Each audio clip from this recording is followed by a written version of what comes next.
아멘.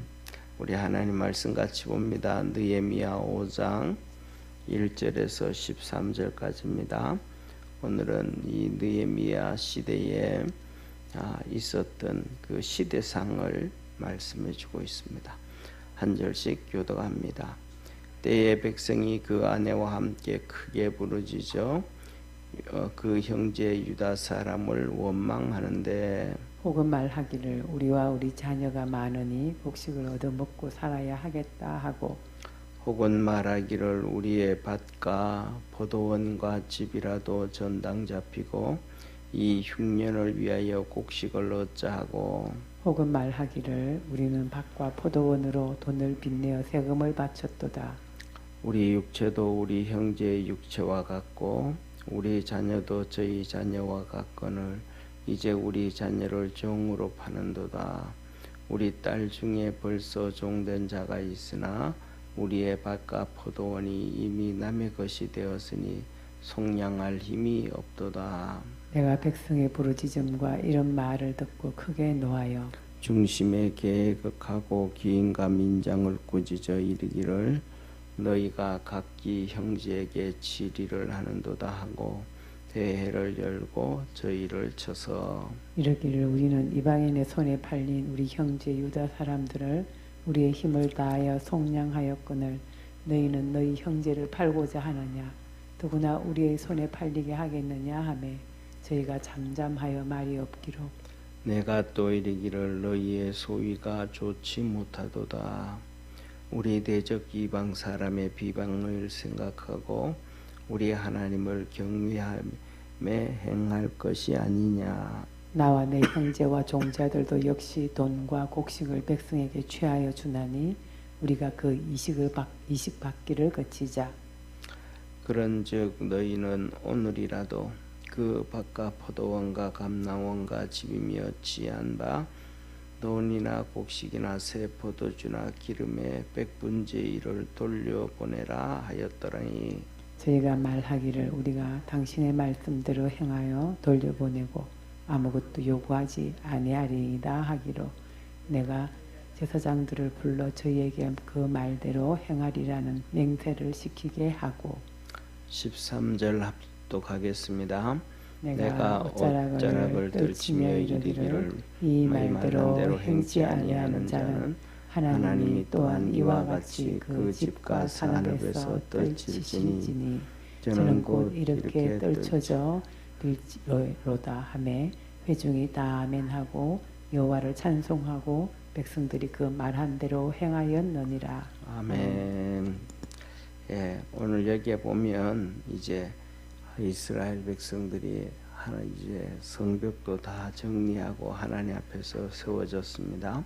그런데 이때의 시대 상황이 어떤 시대 상황이냐 하면 오늘 본문 말씀에 보면 1절부터 시작해서 5절에 이르기를 이렇게 말씀을 합니다.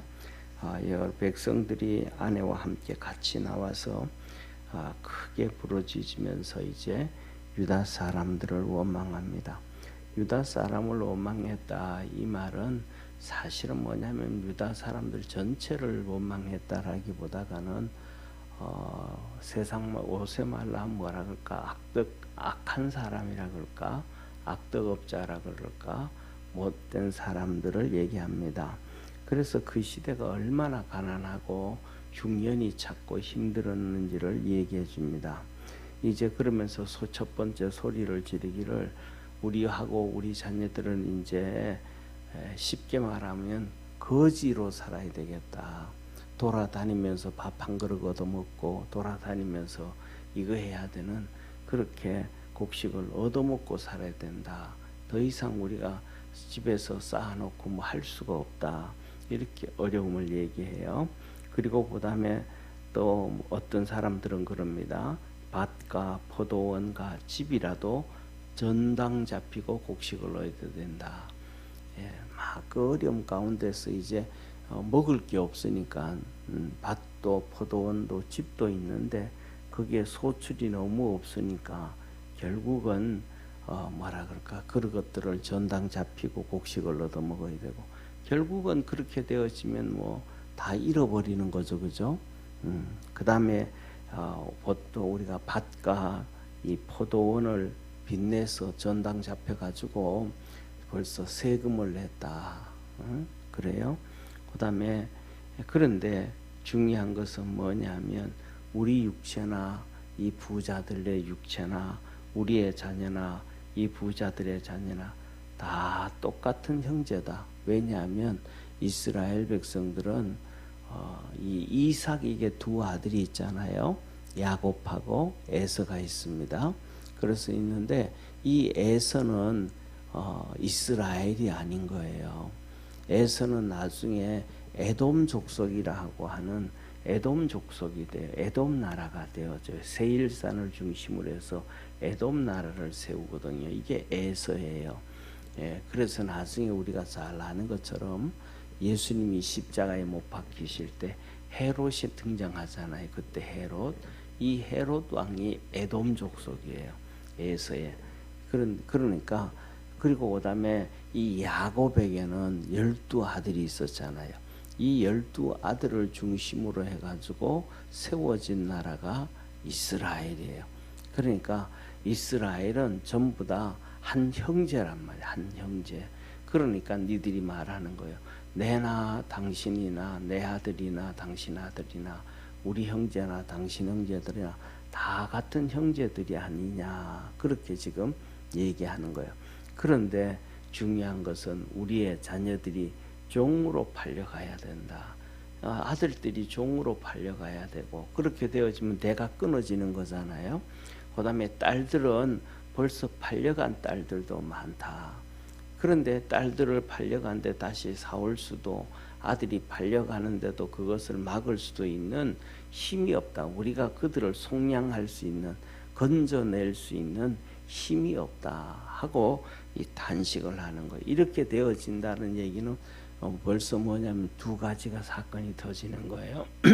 뭐냐면 이스라엘의 경제가 심각하게 되고 이 가뭄과 흉년이 들어서 농사가 거의 안 됐다.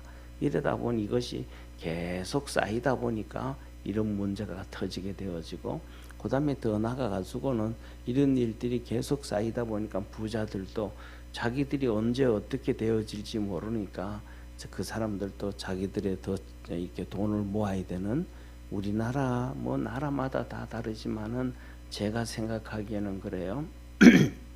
오늘날은 그래도 많이 바뀌었지만은 우리나라 같은 경우에는 특징 중에 하나가 세금을 막 안 내려고 하는 이런 특징이 있어요. 그 이제 뭐라 그럴까 그 미국의 이 필라델피아 유니버시티 아주 정말 좋은 대학교거든요. 거기서 문화학을 가르치는 이 교수가 학생들하고 이렇게 대화를 하는데 그 중에서 한국 학생과 대화를 하는 경우가 있었어요.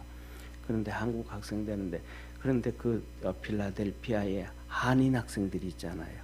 그 필라델피아 한인 학생들의 학생회가 있는데 그 학생회 회장을 하고 이제 이렇게 수업 시간에 토론을 하는데 네 한국 사람이냐 미국 사람이냐라고 물어요. 그러니까 나 한국 사람인데 미국 사람이다. 그래요. 그게 무슨 말이냐? 그러면서 하는 얘기가 이걸 물어요. 네 여권이 무슨 여권을 가지고 있냐? 네 여권이 뭐냐? 그래요. 내 여권은 미국 여권 가지고 있다. 내가 미국에서 살았는데 내가 한국 국적을 포기했다. 3년 전에 18살 되면 이제 결정을 해야 한국 국적을 택할 것이냐 미국 국적을 택할 것이냐 이제 결정이 되어져요. 그래서 뭐냐면 그러면서도 양국 국적을 이중 국적을 택한다 그러면 한국에 군대 가야 되는 거고 한국 국적을 버리면 군대 안 간다라는 거예요. 그런데 그 학생이 하는 얘기가 그럼 너 왜 한국 국적 버렸냐 그래요. 그랬더니 그 친구 하는 얘기가 내 군대 안 가려고 한국 국적을 버렸다. 그런 얘기를 군대 안 가려고. 그런데 반대로 미국에 있는 유대인들은 미국 국적을 가지고 있고 이중 국적을 가지고 뭐 해도 그냥 군대 안 가는 게 아니고 나라에 전쟁이 터지면 막 줄을 서서 전부 다 막 군대를 와요. 전쟁에 참석하려고. 하다못해 가지고 이번에 이제 이 하마스하고 전쟁이 있었잖아요. 어떤 사건이냐면 30이 넘고 40이 되는데도 결혼해가지고 아내도 있고 자식도 다 있는데 이 남편이 사라진 거예요. 봤더니 이스라엘이 전쟁터에 가 있는 거예요. 그 놔두고 가족들한테 놔두고 내 전쟁하러 가야 되겠다. 그러면 가족들이 못 가게 하니까 그냥 얘기도 안 하고 그냥 가버리는 거예요. 왜냐하면 그들은 하는 얘기가 그 사고방식, 우리 형제다. 나라를 위함이 아니고 내 형제다. 이런 의식을 가지고 있는 거예요. 그래서 오늘도 얘기한 얘기가 뭐냐면 우리 다 형제인데 왜 이렇게 하느냐. 그래서 이것이 뭐냐면 우리나 역사적인 배경이 어려워져서 이렇게 하니까 이스라엘 백성은 여기에서 느헤미야로 통해 가지고 뭐라면 다시 한번 딱 정리를 해서 나라가 하나가 되고 백성이 하나 되도록 만들어 가거든요. 근데 우리나라는 제가 생각하기에는 틀릴 수도 있는데 그렇지가 않아요. 왜냐하면 우리나라 같은 경우에는 워낙 오랫동안 고려 시대도 70년 동안 몽골한테 어려움 당해가지고 여자들, 소녀들 전부 몽골로 보내고 수많은 재물들 빼앗아 보내고 또 조선사 500년 동안에는 중국에다가 매년마다 그 조경을 바치고 여자들 몇만 명씩을 바치거든요. 그래가지고 줄을 서가지고 어떤 해는 보면 그 중국으로 조공 바치는 그 행렬이 백미가 되었다. 40km가 됐다까지 해요. 그러니까 조선시대가 점점 어려워지고 그렇게 되어지니까 이 이성계가 조선을 만들 때는 우리 이 땅에 종이 3%밖에 안 됐는데 세종이 한 번 종이 되어지면 다시 영원히 벗어날 수 없고 엄마가 종이면 무조건 자식도 종으로 해놓고 만들어가지고 조선 500년 끝날 때 구한말이 되어지면 이 우리나라 종이 50%가 넘어가는 나라가 엉망이 된 조선이 엉망이거든요. 그런데 이런 조선을 막 언론에서는 조선이 좋았다고 막 이런 잘못된 풍습을 막 이런 얘기를 하고 그렇게 되다가 보니까 중요한 것은 뭐냐, 문제가 터지고 어려움이 빠지고 매년마다 여자들을 바쳐야 되고 돈을 바쳐야 되는데 중요한 것은 돈이 없으면 다 돈이 있으면 다 빠져나오는데 돈이 있으면 딸이 잡혀갈 것도 빠져나오고 뭐도 다가 나오는데 돈이 없으면 그냥 다 빼앗기거든요. 그러니까 나라에 세금을 안 내도 어떻게든 돈을 모아야 있어야 위기에 빠졌을 때 내 딸들을 지키고 내 아들들을 지키는 거예요. 그러니까 세금을 안 내고 자꾸 어떻게든 편법을 쓰든 돈을 모으려고 하는 그 습관이 DNA가 오늘날까지도 우리한테 있어가지고 사람들이 뭐 하냐고 세금은 안 내려고 하고 그 다음에 또 돈을 모아 놓으려고 하고 그 다음에 다른 사람 걸 자기 거는 안 내놓고 다른 사람 것을 빼앗아 가지고 구제하게 하고 다른 사람 거 빼앗아 가지고 세금 더 내게 하고 그래 가지고 뭐냐 하면 나라가 점점 망해져 버리고 하다못해 가지고 우리나라 중소기업 같은 경우에는 정말로 좋은 기업들이 전부 다 중국으로 다 넘어갔거든요. 왜냐하면 아버지 시대에 사업을 해가지고 정말 좋은 기업 만들어 놨는데 그 아들들에게 넘겨주려고 하니까 세금이 너무 많은 거예요. 그 세금을 못 내니까 그냥 넘어가는 거예요. 그래서 독일 같은 경우에는 뭐냐 하면 사업 넘겨주는데 세금이 하나도 없어요. 그 대신 조건이 하나가 있는 거예요. 세금 감해 주는 대신 네 회사를 그대로 운영해라. 너가 이것을 판다든지 아니면 회사를 문 닫는다 할 때는 더 많은 세금을 징자하지만 그대로 일자리를 만들어가고 우리나라 기업으로 있으면 된다. 그걸 그렇게 해주거든요. 또 미국 같은 경우에도 자세히는 모르지만 세금 내는 거 있어서 상속세 같은 경우에도 150억까지는 세금이 없어요. 그래서 뭐냐면 나라가 자꾸 자기 나라 기업을 만들어가고 보호하고 해가야 되는데 우리나라에서는 이러한 것들이 깔려 있다가 보니까 제대로 안 되지 않았나 그런 생각을 해요. 그런데 이러한 심각하게 있을 때 이러한 문제가 그냥 방치되어져 버리면 오늘날 같이 우리나라 같이 되어질 수도 있을 텐데 느헤미야가 이것을 보면서 잘못된 것을 말씀으로 돌아가요. 뭐냐면 구약 성경에 하나님께서 레위기에 이렇게 레위기에 말씀하시는데 첫 번째가 이거예요. 하나님의 법이 그 첫째로는 하나님을 향한 법이에요. 하나님을 향한 법, 하나님 앞에 번제와 소제와 속죄제와 속건제와 하나님 앞에 예배를 드리면서 이렇게 살아가라.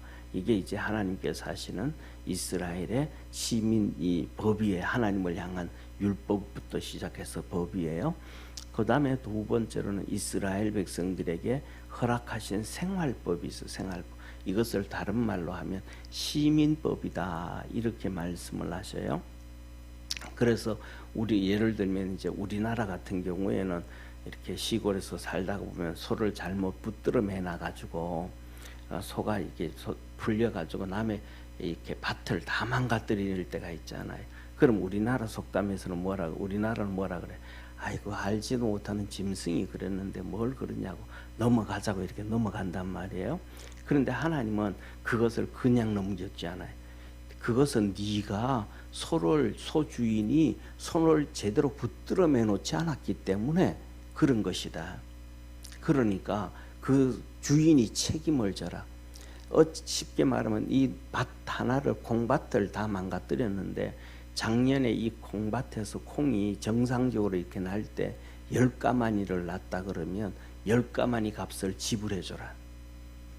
10가마니 값을 지불해주고 원래 그 망가진 밭의 추수는 네가 해라. 그러니까 문제 없잖아요. 내 밭이 망가져도 작년의 소득을 내가 받을 수 있으니까. 그리고 그다음에 그것은 그 소주인이 그 밭에 콩밭이든 무슨 밭이든 추수해가지고 자기가 가져가서 예를 들어가지고 뭐 8가마니 나오면 8가마니요, 7가마니 나오면 7가마니 가져가게 되잖아요. 그렇게 돼요. 그 다음에 두 번째로는 뭐냐 하면 예를 들면 소들도 순한 소가 있고 그 다음에 또 이 아주 이 성질이 좀 고약한 소들이 있잖아요. 사람을 떠받는 소 이런 거 있잖아요. 하나님 그런 것들도 딱 정리를 해요. 뭐냐 하면 중요한 것은 첫째로는 그 떠받는 소가를 키우는 사람들은 안 돼요. 떠받는 그 성질이 못된 소들은 죽이라 그래요. 세상 말로 하면 악이에요, 악. 그걸 키우다가 사람한테 해코지 되어지면 그거에 대한 보상들을 다 해줘야 돼요, 소주인이. 그래서 그렇기 때문에 그 하나님이 이 이스라엘 백성들이 시민법을 딱 정해놨어요. 그리고 그 다음에 가장 중요한 것 중에 하나가 사람이 살아가는데 돈 빌려주고 돈 받고 하는 문제잖아요. 거기에는 이자가 끼어들잖아요. 근데 그 특징 중에 하나가 딱 하나 얘기해. 형제들끼리는, 그러니까 이스라엘 백성들끼리는 절대로 돈을 빌려주고 돈을 빚으면서 이자 받지 마라. 내 형제들이다. 절대로 이자 받지 말라. 하나님 그게 명하신 거예요. 그래가지고 그런데 이스라엘 백성들이 지금은 이자를 안 받는 것뿐만 아니라 그것도 더 받게 되어지고 논밭도 정답받고 양식을 빌려주면서 논밭을 전답받고 이 악한 짓을 했단 말이에요. 그러니까 하나님께서 오늘 이 느헤미야를 통해서 그렇게 말하는 거예요. 너가 형제들에게 이익을 취하면 되냐? 말도 안 된다. 네가 좀 잘 살면 형제한테 도와줘가지고 그가 또 살아갈 수 있도록 해야지. 어떻게 그렇게 할 수 있느냐? 우리가 이 느헤미야가 바벨론으로 포로로 끌려갔던 그 후손들이잖아요. 근데 우리는 이방 땅에 살 때도 안 그랬다. 하나님 말씀 그대로 지키면서 우리 형제들 중에서 누군지도 모르는데 유대인이라고 하면 그들이 종으로 팔려갈 때 우리가 힘을 다해 가지고 그들을 돈 주고 다시 사와 가지고 자유인으로 살게 하고 형제로 하나님 백성들로 살도록 우리가 다 했었다. 그것을 뭐냐면 힘을 다해 했다. 그런데 어떻게 이 유대 땅에 사는 너희들이 그렇게 같은 형제, 같은 그 민족이라 그럴 수 있잖아. 그들을 팔고 사고 그렇게 하느냐. 너희 그 행동들이 그거는 정말로 잘못됐다. 오히려 제일 이렇게 잘 하나님 말씀대로 살아서 이방인들이 유대인들을 보면서 야 동경의 대상이 돼야 되고 야 나도 유대인들이 되었으면 좋겠다. 저렇게 사랑하고 섬기고 저렇게 살아가는데 저렇게 우리도 되었으면 좋겠다. 그렇게 해야지. 어떻게 이방인들이 비방할 정도로 저 악한 놈들 동족끼리 저러고 저 나쁜 놈들. 오늘날 우리나라가 그렇잖아요. 그렇잖아요. 북한이 뭐 끊임없이 그러잖아요. 전 세계에서 분단된 유일한 민족. 그런데도 끊임없이 그냥 하다못해 똥을 갖다 버리고 뭐 하고 비방하고 뭐 하고 그 나쁜 짓을 한단 말이에요. 이 똑같은 짓을 너희들이 하면 되겠느냐? 창피하지도 않느냐? 그러면서 우리가 진짜 하나님을 섬기고 하나님을 경외해야지. 어떻게 그렇게 할 수 있겠느냐? 그러면서 하는 얘기가 그럽니다. 뭐라고 말하냐 하면 나도 이 땅에 와가지고도 나하도 있고 내 형제도 있고 우리 밑에 있는 종들 종자들도 있는데 그들도 똑같이 뭐냐면 돈과 곡식을 주는데 이스라엘 백성들에게 그냥 준다. 돈 안 받고 주고 그냥 빌려준다. 우리가 외국에 살다가 들어와가지고도 그러는데 이 땅에 살면서 너희들이 족장으로 살고 그 다음에 이렇게 기인으로 살고 기족층으로 살고 그러면서 그러면 되겠냐? 그러니까 앞으로 이자 그쳐라. 이자 받지 마라. 그리고 너희들이 남의 거 빼앗아온 거 있는데 그거 이렇게 취한 거 있는데 그 100분의 1을 돌려줘라. 100분의 1.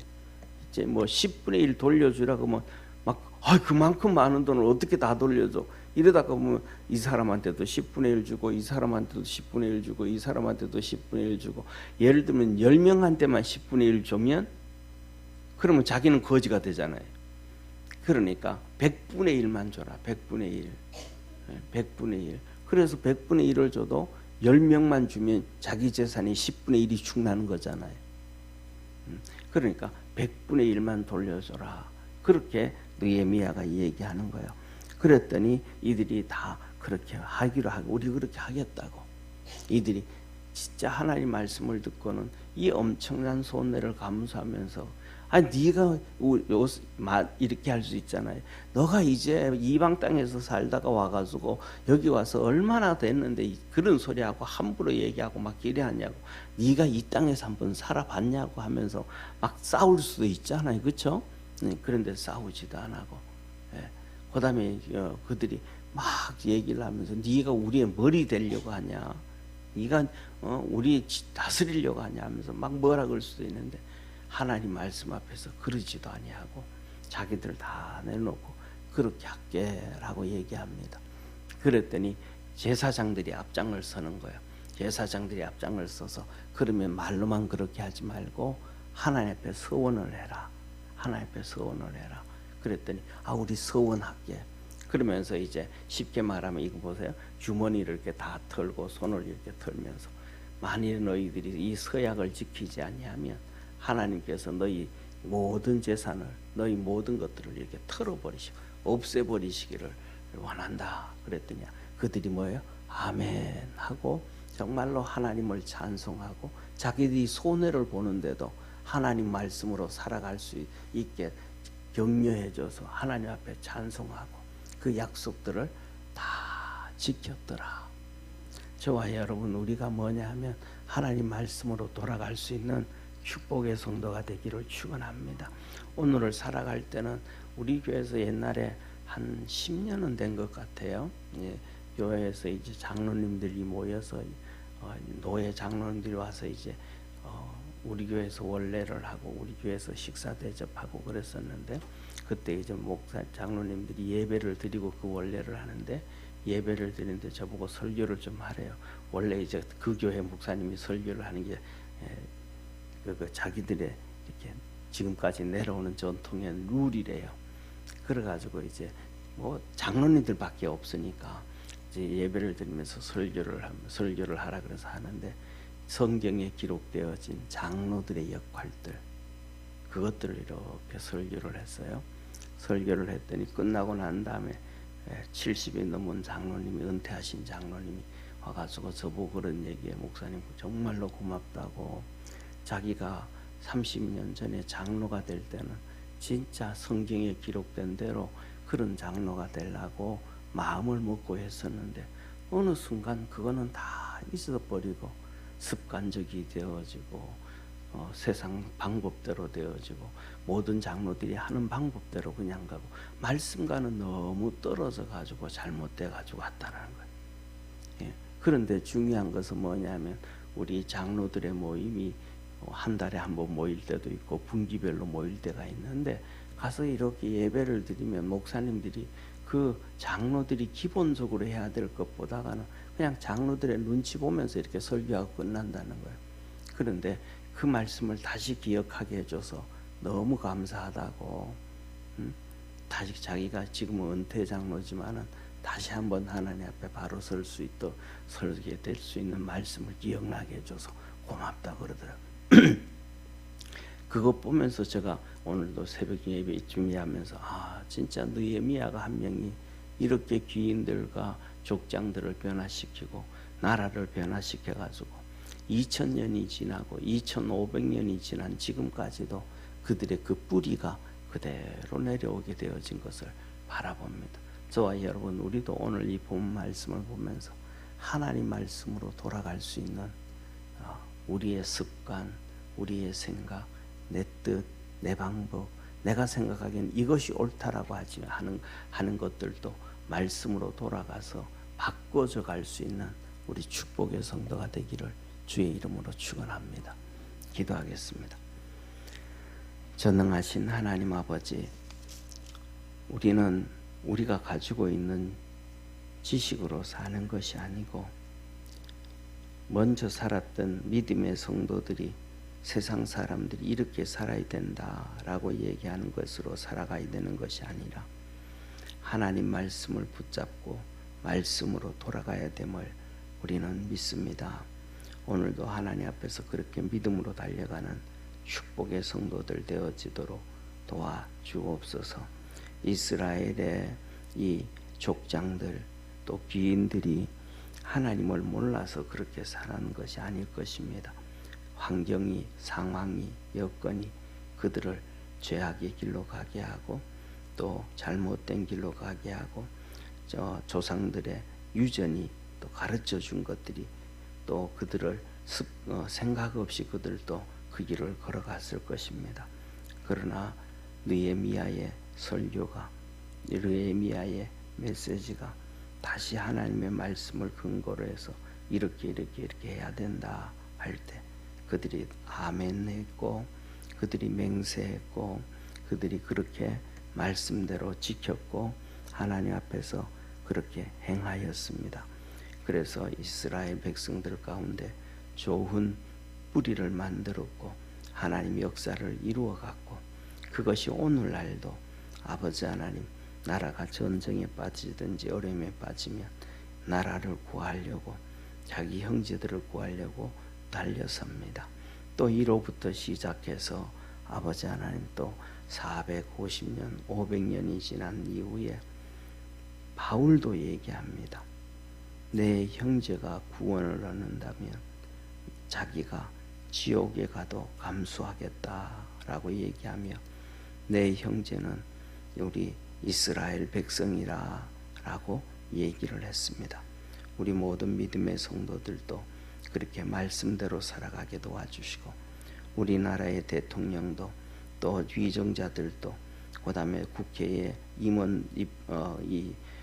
국회의원들도 그 다음에 또 이 사법부의 이 법관들과 검사들도 전부 나라를 위하여 국민들을 위하여 일을 할 수 있도록 축복해 주옵소서. 오늘도 은혜 주시고 기도하는 믿음의 성도들에게 하늘문을 열어 축복하옵소서. 구원하신 예수님의 이름으로 기도드립니다. 아멘. 하늘에 계신 우리 아버지여, 이름이 거룩히 여김을 받으시오며 나라의 임하옵시며 뜻이 하늘에서 이룬 것 같이 땅에서도 이루어지리다. 오늘날 우리에게 일용할 양식을 주옵시고 우리가 우리에게 죄진 자를 사하여 준 것 같이 우리 죄를 사하여 주옵시고 우리를 시험에 들게 하지 마옵시고 다만하게 써구하옵소서. 제게 나라와 건세와 영광이 아버지께 영원히 있사옵나이다. 아멘.